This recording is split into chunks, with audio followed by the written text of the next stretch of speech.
Hello, friends, followers, and fellow realtors. Welcome to the Waves podcast created by the Highland Lakes Association of Realtors. We designed this podcast for realtors to help innovate, educate, and elevate their real estate practice, one ripple at a time.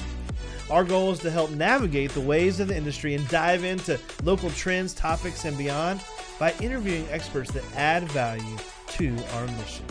Think of us as your proverbial life jacket to keep you afloat in these crazy times. We hope to make a splash in your day.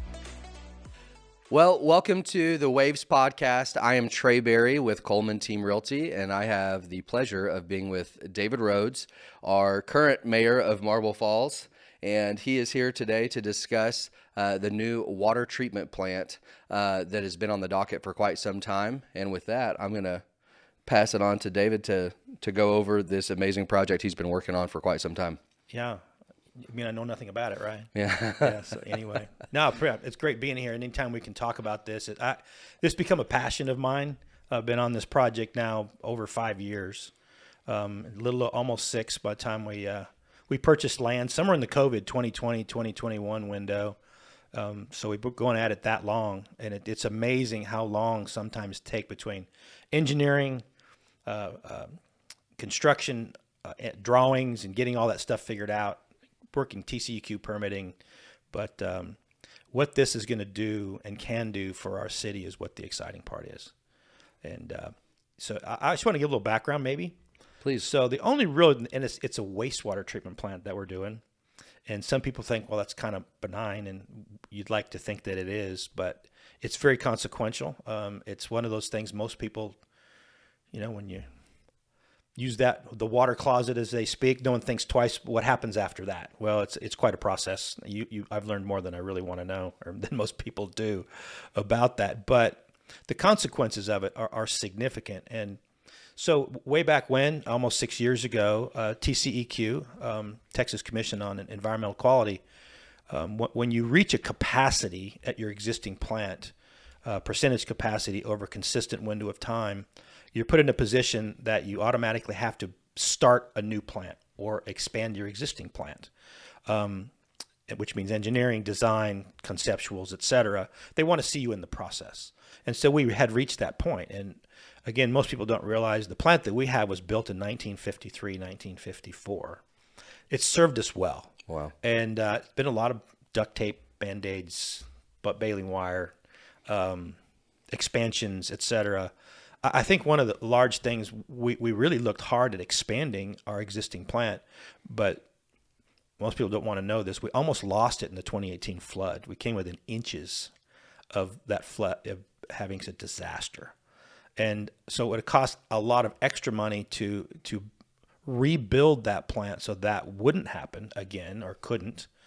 And it just didn't seem right. It's in a fantastic location economically, the downtown district now. It wasn't in 53, 54, or even the last 10 or 20 years, but it is now. So it makes a lot of sense to move the plant. The new plant will basically go up behind Walmart. Now, don't think it's going to be right behind Walmart. It's back in there about a mile. Back in there, we bought 60 acres from LCRA back in 2021. To put this plant in. Our current plant has a 1.5 million gallons a day capacity. We currently run at a rate of about averaging 1.2 million gallons a day. But with the growth that we have, and y'all be in the realty business, you see this, right? We are adding about 100,000 gallons a year in capacity. So this plant will take about 2 years to finish, a little more. So that delta is gonna it's none too soon, so to speak, right? So you can build a wastewater plant. There are a number of technologies that meet standards, so to speak. But we look at the options, and one of the things that's a limiting factor, and a lot of people who have been around a while have heard of the hay fields. They're back in there in the old Shiflett property, and we've used them since the 80s. So most of what comes out or goes into a wastewater plant thus comes out as water. The quality of that water obviously is so we've just used it for hay fields, and to grow hay, which costs a lot of money. There's no revenue there, but it's something to do with it. A lot of cities use golf courses for that. We do water Meadow Lakes Golf Course substantially with purple pipe water, which is basically drinking water that's not chlorinated. That's an overgeneralization, but it's pretty close. So it's used heavily for irrigation. We are going to build on the back side of this new plant, and there's some new technologies that are really exciting on the front side of the plant too. But the back side is we're going to recycle the water. I think there's no secret. We hear it all the time, especially related to growth. We hear it related to weather, and that's, what about water? We have enough water. When are we going to run out of water? When's the limiting factor? Marble Falls, not a decade ago, was what they considered on the wet side of the dry line. It's a meteorological geography, so to speak. We are now on the dry side of the dry line, which is problematic on several fronts. We are growing, and really the growth is not the issue. It's the lack of rain. And there are a lot of other factors involved. When you go to drought, again, you learn a lot of these things as you go along, and part of the process. The more the drier it gets, right? The water doesn't move; it just soaks in. What doesn't get to the lakes, et cetera, and it just compounds itself one thing on top of another. But I mentioned earlier, right, that we process currently about 1.2 million gallons a day of wastewater. We have the ability on the backside with this recycle process to recover 70% of that 1.2 million gallons. Wow. In clean, healthy drinking water that go right back in our system. So you're looking at about 800,000 gallons a day. We currently process about 1.4 million gallons a day in drinking water from the lake, and that's our only source. Currently, we did buy the Capstone water system 2 years ago, and we're in the process of engineering to bring it online. But that's much of a backup as anything else with an additional source. So, David, can I cut you off real quick? Absolutely. So, with the ability with this new plant to recycle, yes, sir, and to get those 800 or the 70%, right? Yes, sir. What capability does our existing plant have to do that same process? None. Or it doesn't exist at all? No. So that's the stark contrast too. What's cool about this? I like being a pioneer. Yeah. I love new stuff. I like taking, where it's like Star Trek going to nowhere where it went before, right? And the way we're building this plant, the way we have permitted this plant, has never been done in the state of Texas. And we haven't done any studies yet, but it looks like it's never been done in the United States of America, which puts Marble Falls on the map, which is really cool. That is cool. And not just for the sake of putting us on the map. I mean, it's tourism. It's amazing what people come to different places for in the name of tourism, right? We're going to get cities. I mentioned earlier, I spoke several weeks back to a multitude of mayors who wanted to hear what we're doing, why we're doing it, how we did it, how we got it permitted, all those because they're all having the same challenges. What about water? And especially West Texas, where we're running on surface water or well water, and these wells are going dry, the lakes are going dry, and people still want to drink, take a shower, right, et cetera, et cetera. So it's really exciting. I'm really, really ecstatic about our team, the staff. It's hard to embrace new things. And, I said in our groundbreaking ceremony a week ago, that I think the hardest barrier is, well, we've never done it that way before. And, it's in our minds, and it's hard to break those habits. And everybody wants to be first, but they really don't, because it's scary ground. And but the technologies exist. If you've ever been in the Navy, if you've ever been on a cruise ship, you've used this technology. You just didn't know it. So it's not new. We've just taken water and water sources for granted for so long that, well, if I turn the tap on, that means we have water. And, well, yeah, but somebody's making sure that we do. And so this will go decades. I think one of the stories I'm excited about, and I got grandkids, you got small kids, right? When I moved here in 95, it didn't take me long to figure out that the kids graduating from high school, a lot of them went off to school, but they didn't come back. There were no jobs here. There were no sustaining, family-oriented, right, jobs here to grow our economy. And if you look at water, not just as water, as you look at it as economy, I'm really excited that one of the things in over my tenure, over 20 years with City Council, in the planning stages, is that we grow the economy, not just for the sake of growing the economy. It's about people, right? And it's my kids. My kids live here. My grandkids live here. I want their kids to live here, right, and have a place to come back to.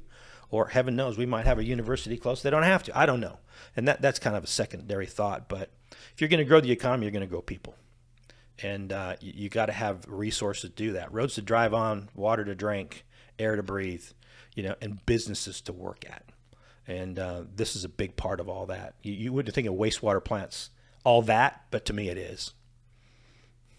Absolutely. Well, so I had the privilege of being a part of this workshop that you held here, and I know me and my team came and visited, and we went over the tax aspect of this. Yeah. And some of the questions were, how is it going to impact our taxes? And obviously y'all have done some planning for years in advance. And the other side of this was, we're building a new plant. We're at capacity now. Is there a phase 1, phase 2?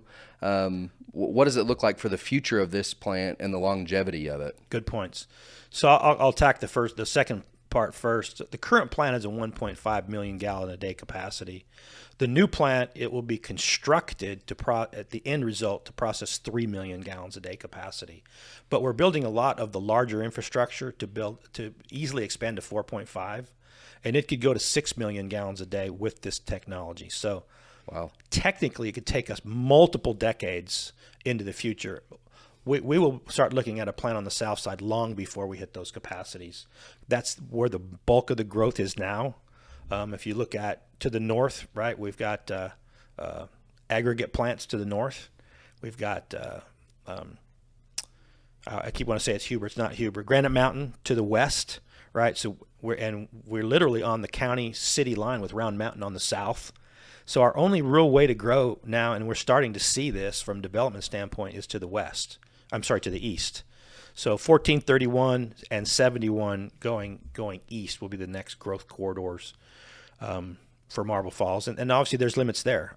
Double Horn incorporated several years back. So that would be a boundary, so to speak. But there's a lot of dirt between here and there.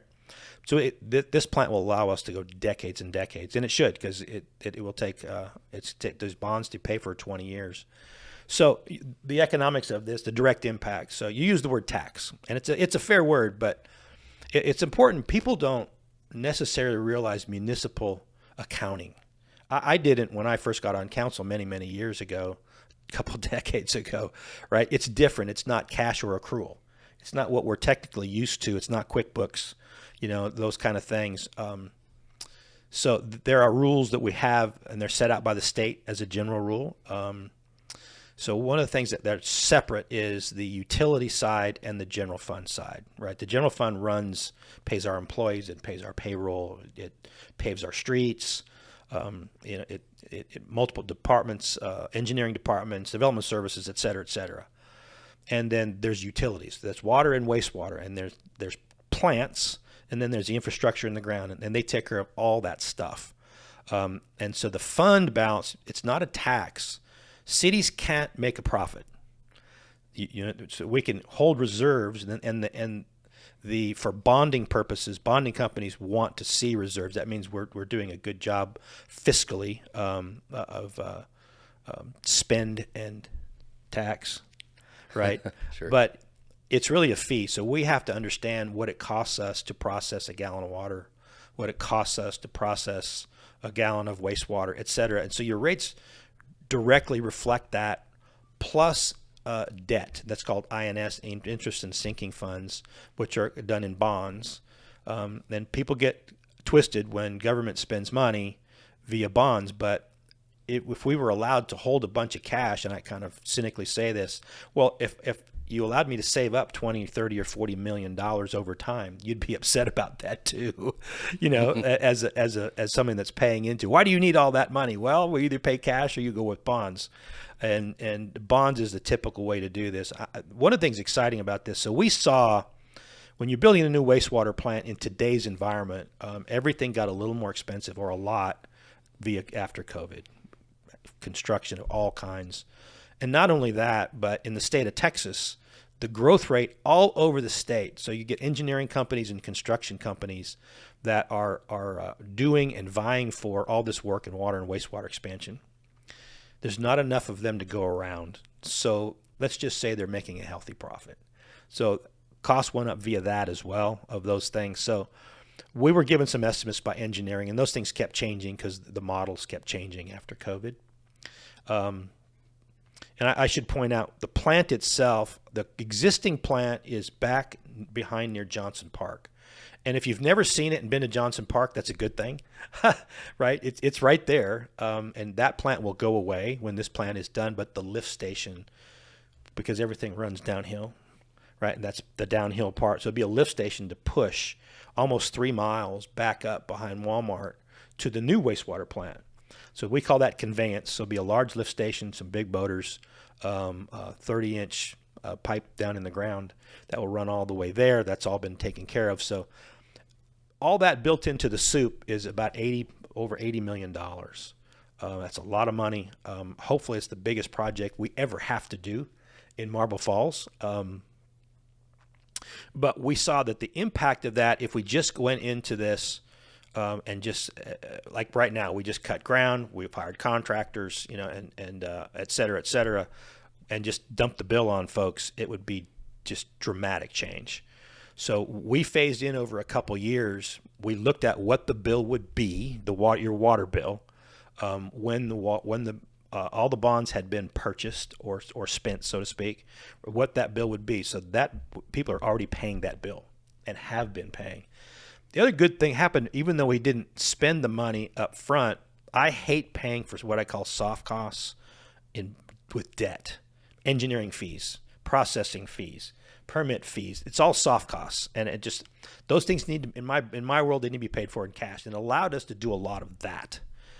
The exciting part about this is our city, this city, has worked tremendously hard with grants, and I mean really worked hard with grants. And one of the exciting part is that the state, the Texas Water Development Board specifically, is really excited about what we're doing. So we have $85 million worth of grants and cash zero interest loans already on the books. Wow. And we're not done. So they're excited to get this thing done, and they're saying so with their wallets, with state funds, right? And it's coming through our Congress people, even up to the U.S. Representative Carter, right? From the federal level, kicked in $5 million because they want to be part of this. And those kind of things are exciting when people get excited about what we're doing and why we're doing it, how we're doing it, and what the results are. So if you think that we're currently drawing 1.4 million gallons and we could recover 800,000 gallons, so your delta there is 600,000 gallons, right? If we had this technology in place today, the Marble, with all today's numbers, right, the flow rates, consumption rates, capacities, we would be saving over 300 million gallons a year in Marble Falls with a population of less than 10,000 people.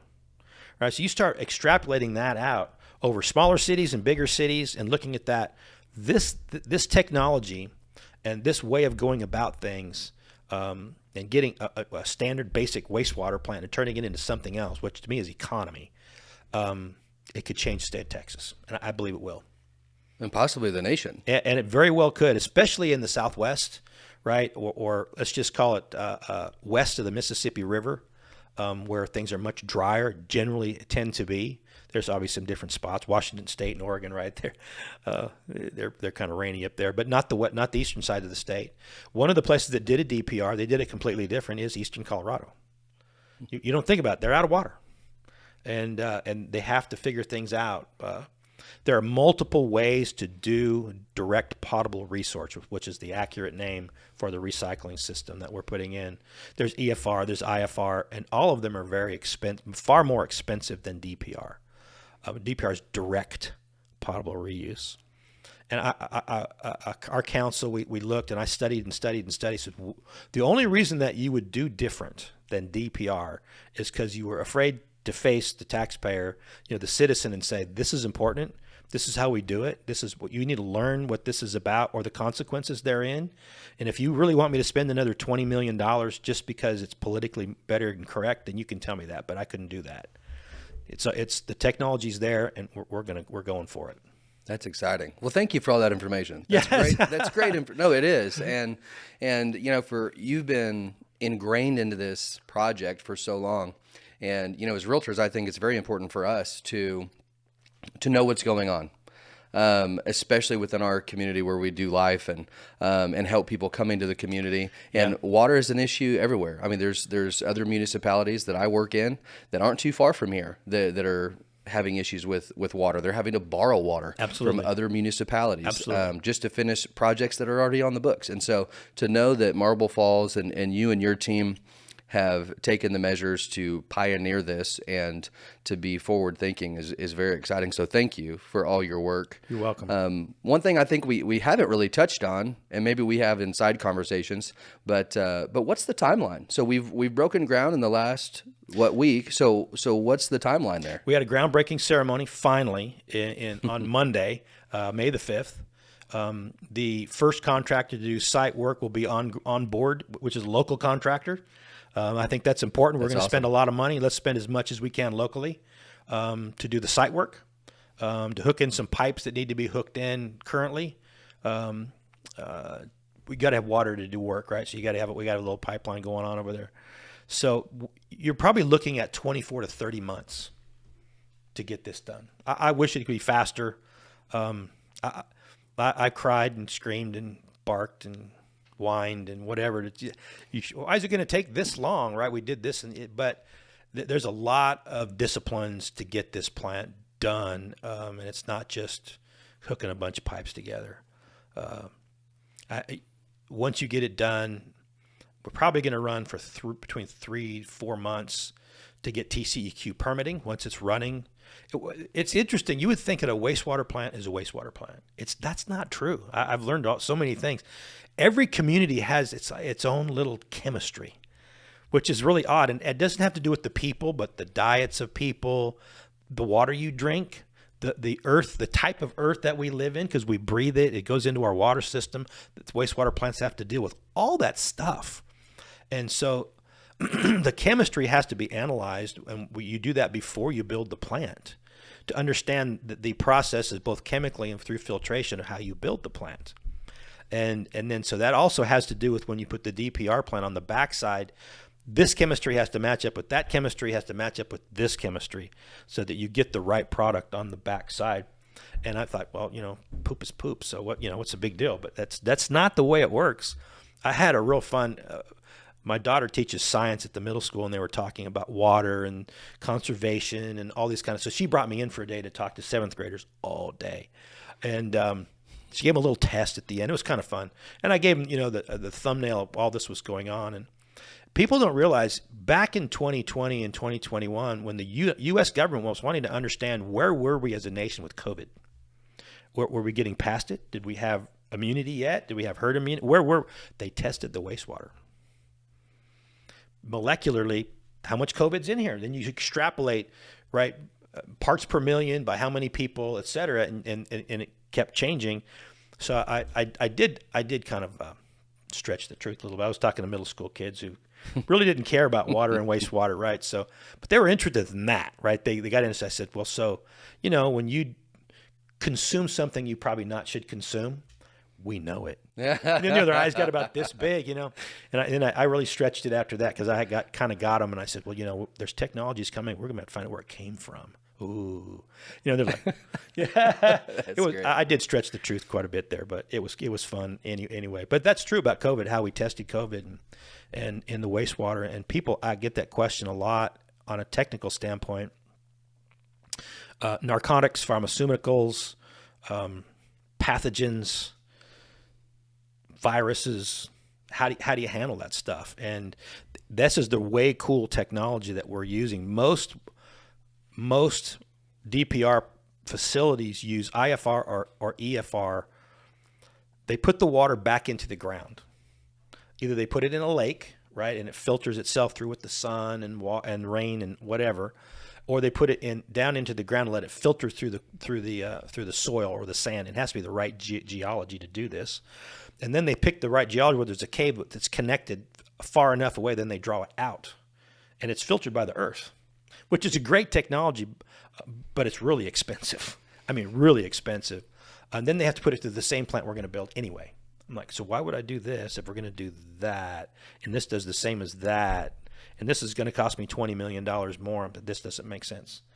So, well, it finally came out. What's the politics of it, right? It sounds, people don't direct potable, like, anyway. So we're going to use ultraviolet is the basis of technology for those kind of things and pathogens. And the TCEQ said most of these things is either zero, we have to go to zero, or 99.98. So the standards already exist, and we'll get there. Well, that's great. And honestly, I mean, when you give me the timeline of 24 to 30 months, I think that's pretty reasonable for a project of this capacity with the technology, like you said, the different facets and disciplines that have to come in. I think that's pretty incredible. I'm excited to see it, and we understand that you're going to be staying on board a little through your term just to make sure that this project gets finished, because it's kind of your baby at this point. And so we appreciate you going above and beyond in that, and for meeting us here today to discuss the project and enlightening us as realtors and hopefully the community. And so thank you for joining us today. You are welcome. Yeah, I am terming out. I've done 8 consecutive years. So the charter says we do have term limits in Marble Falls. Come to think, wow, how that ever happened, right?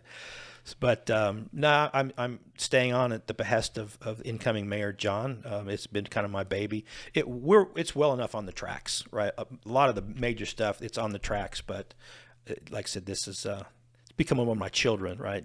I put a lot of time and effort into it and know a little bit more about it than some. So we do have another, Craig Majorkirth came on. He's current mayor pro tem, but we needed in the city, we needed a liaison for the city that worked for the city as a project manager, as an interface, quality control, all those things.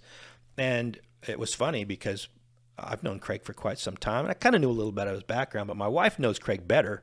She swims with him in the morning at the Masters deal. And we were talking at dinner one night. I was explaining we need this person. And my wife bumped me and she pointed. She says, there he is right there.